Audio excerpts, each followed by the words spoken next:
P90s are quite possibly the absolute coolest SMGs on the planet. Yes, the MP5 looks great, but this thing looks just so different. This is a bullpup SMG, meaning that you get a little bit longer barrel, you get some more accuracy, and recently, there have been 2 new ones added to the airsoft market. Up here you have the Krytac/EMG/FN P90, and down here you have the Novritsch SSR90. Today we're going to be going over some of the specs to see which one is best. Now we have 9 different categories, and this should help you decide which one you want to buy. Now it is important to note I have not actually shot these. They're not available to the public yet. They are out for pre-order from anywhere from like December to February, so if you want one, that's when you can probably get it.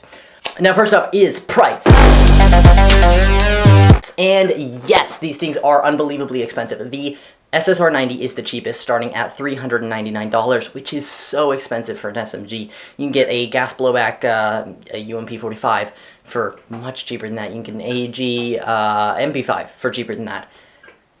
And then you have the Crytek P90, and that thing comes in at $439. That is absolutely absurd for an AEG. So it better perform very well. So that's what we're going to compare next. Now let's talk about gears, and this is very important for rate of fire. And I was slightly disappointed because you would think for $439, the P90 made by Crytek would be absolutely phenomenal, but it features 18:1 gears. And this is very standard for almost every single AEG on the market, which I found very odd, especially for the price point. The SSR90 does come with 16:1 gears, which is fantastic for a stock gun. Because of this, you're going to expect slightly better rounds per second, and that's what we're going to compare next. Now, this is no surprise to anyone. The Crytek P90 is going to come in at 20 rounds per second, and the SSR90 is going to come in at 25 rounds per second. Now, 25 rounds per second for a stock gun is pretty good. You would expect it for the price point, but you know, most stock guns are going to be anywhere from like 16 for your low-end guns to about 23 for your higher-end guns. That's why I was very disappointed with the Crytek P90, because for $439, you would expect this thing to just be the best gun on the planet, but no. It appears to have fallen short in quite a few categories. Now next up is Trademarks, and this is where the P90 shines. It is licensed by FN Herstal, meaning you get all of the trademarks you would see on the real thing, which they look pretty good, let's be honest. The SSR90 just comes with Novritsch trademarks on it, which, I don't know, not a huge fan of that. So if you're going for realism, you're going to want to get the Crytek P90 just because of the trademarks. Now let's talk about the barrel, and this is very important for accuracy. With the Crytek P90, you're going to get a 6.03mm inner barrel, which is pretty standard for lower end to mid end guns.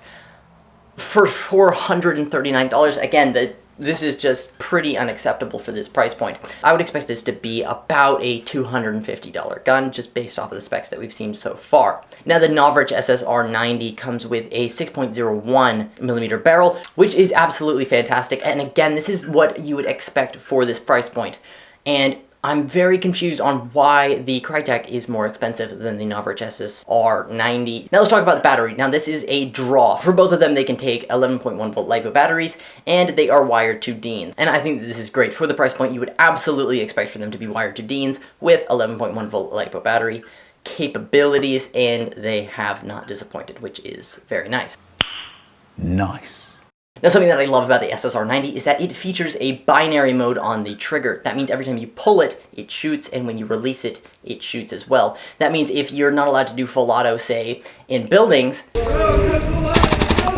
then you can use this and absolutely destroy everybody inside. Now the Crytek P90, since it is $40 more, you would absolutely expect it to have this, but no, it does not. This features full auto, semi-auto, and safety, which the Novritsch SSR90 features as well. Now something interesting on both of these guns is that when they are in full auto, you can pull the trigger halfway, and then it will shoot in semi, and then if you do a full trigger pull, it will do full auto. This is very nice because you don't have to change the selector switch if you want to go from semi to full. Now accuracy is undeniably a very, very important part with any airsoft gun, and the SSR90 appears to be the better performer. However, I cannot say this without having actually shot them, but let me run you over some of the specs. As we mentioned, this has a 6.01mm Type 4 inner barrel, and it features a maple leaf flat bucking, which should just run flawlessly. Now, Crytek was not very clear on their hop-up unit, but since the barrel is 6.03 millimeters as opposed to 6.01, and yes, it does make a difference, you'd be surprised, I have a hard time believing that this is going to even compete with the SSR90, but I cannot be sure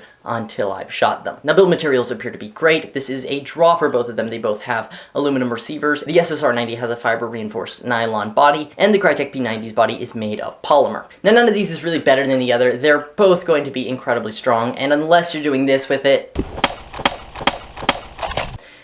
you should be fine. So in conclusion, it appears that the SSR90 is going to be the better performer, which is really unfortunate. I was really hoping that Crytek's would be better, just because then you'd get all of the licensing and trademarks with better performance, and that would just be awesome. But it appears that that's not the case, which is a big shame. When I get my hands on this, I will be sure to let you guys know. Sometimes things can look great on paper, but then once you get it and feel it, then it's a totally different story. So we'll see if that is the case there. Anyways, I hope you all enjoyed this video. If you want to see more, go ahead and click up there, and I will see you next time.